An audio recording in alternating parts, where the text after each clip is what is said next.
Salut les amis, aujourd'hui nous allons parler d'intelligence financière. Oui, l'intelligence financière, c'est un terme qui est beaucoup utilisé.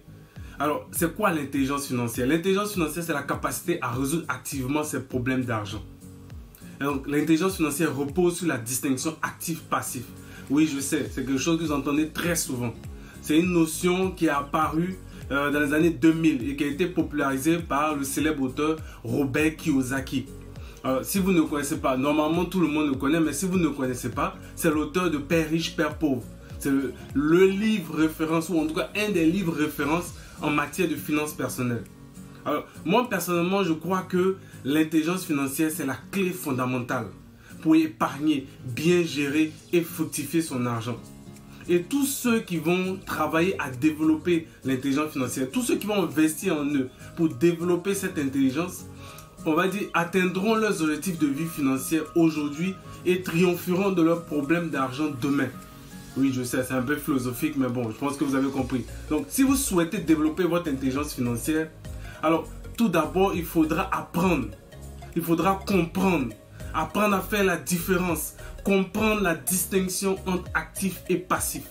C'est la règle numéro 1. Pour comprendre cette distinction, il faut également prendre en compte des termes comme le revenu, la dépense.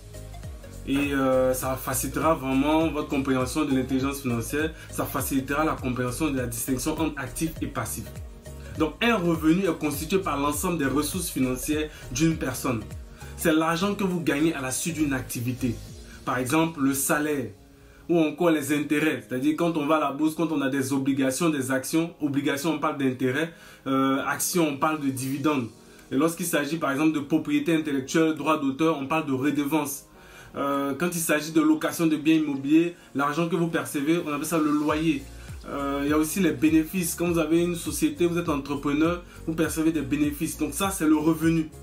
Ensuite, la dépense. La dépense, c'est une sortie d'argent pour payer ou acquérir quelque chose. Donc, on distingue généralement 3 types de dépenses. Nous avons les dépenses fixes, les dépenses courantes, les dépenses occasionnelles. Donc, concernant les dépenses fixes, bon, généralement tout le monde est confronté à ces dépenses-là. Donc, nous avons le loyer, les factures d'eau, d'électricité, de téléphone, les abonnements.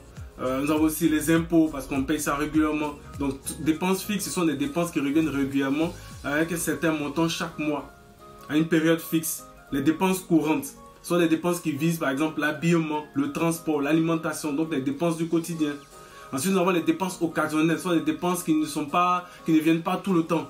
Donc ça peut être les cadeaux d'anniversaire, fêtes d'anniversaire, loisirs, fêtes de Noël, fêtes de Nouvel An, ce genre de choses-là. Donc maintenant, nous allons aller sur la distinction actif-passif. Un actif, c'est un bien ou une somme d'argent que vous possédez qui vous génère du revenu.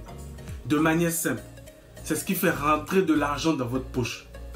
Donc, en termes d'actifs, vous avez bien sûr les biens immobiliers que vous mettez en location, qui vont vous rapporter un revenu qui est le loyer. Vous avez les actions en bourse. Vous avez les obligations qui vont vous rapporter, on l'a dit tout à l'heure, des dividendes, des intérêts. Vous avez la formation. Lorsque vous vous formez, vous investissez en vous, c'est un actif parce que ça peut faire rentrer de l'argent dans votre poche avec les connaissances que vous avez. Vous avez le coaching qui vous apporte une plus-value, qui vous permet d'augmenter vos compétences, donc d'avoir un salaire plus gros ou d'avoir des honoraires plus grands. Découvrir vos talents et savoir comment les monnayer. Vous avez l'assurance vie, vous avez l'épargne, vous avez le droit de propriété intellectuelle. Donc on a dit droit d'auteur, brevet, dessin, etc. Donc tout cela, ça fait partie de ce qu'on appelle actif. Ensuite, le passif. Le passif, c'est un bien ou une somme d'argent que vous possédez mais qui engendre des frais annexes et qui vous retire de l'argent. Donc, en d'autres termes, c'est ce qui fait sortir l'argent de votre poche. Donc, en termes de passif, généralement, ce sont tout ce qui concerne, on va dire, les dettes. Donc, vous avez le crédit conso, crédit consommation. Vous avez les hypothèques. Vous avez les prêts, différents types de prêts, que ce soit prêt étudiant, prêt immobilier, prêt pour acheter une voiture, prêt pour l'éducation des enfants, en tout cas, toute forme de prêt. Donc, pour résumer, parce que c'est un peu technique, un actif, c'est un bien ou une somme d'argent qui fait rentrer de l'argent dans votre poche. Un passif, c'est un bien ou une somme d'argent qui fait sortir de l'argent de votre poche sous forme généralement de dettes.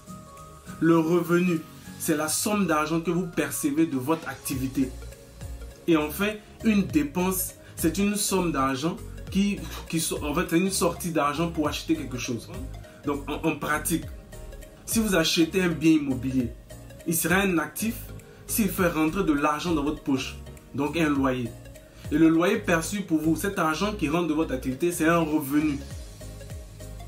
Le crédit immobilier que vous allez contracter pour pouvoir acheter cette maison est un passif.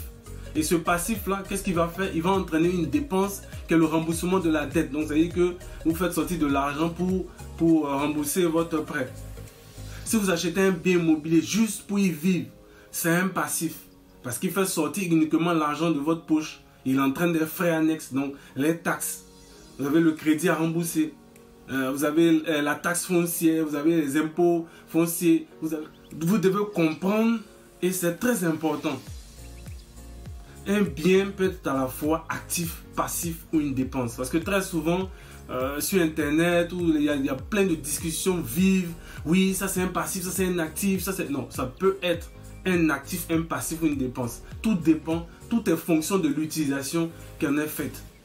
Donc, en fonction de l'utilisation, par exemple, toujours avec l'immobilier, si vous achetez une maison pour vivre, pour votre résidence principale, c'est un passif à cause des frais.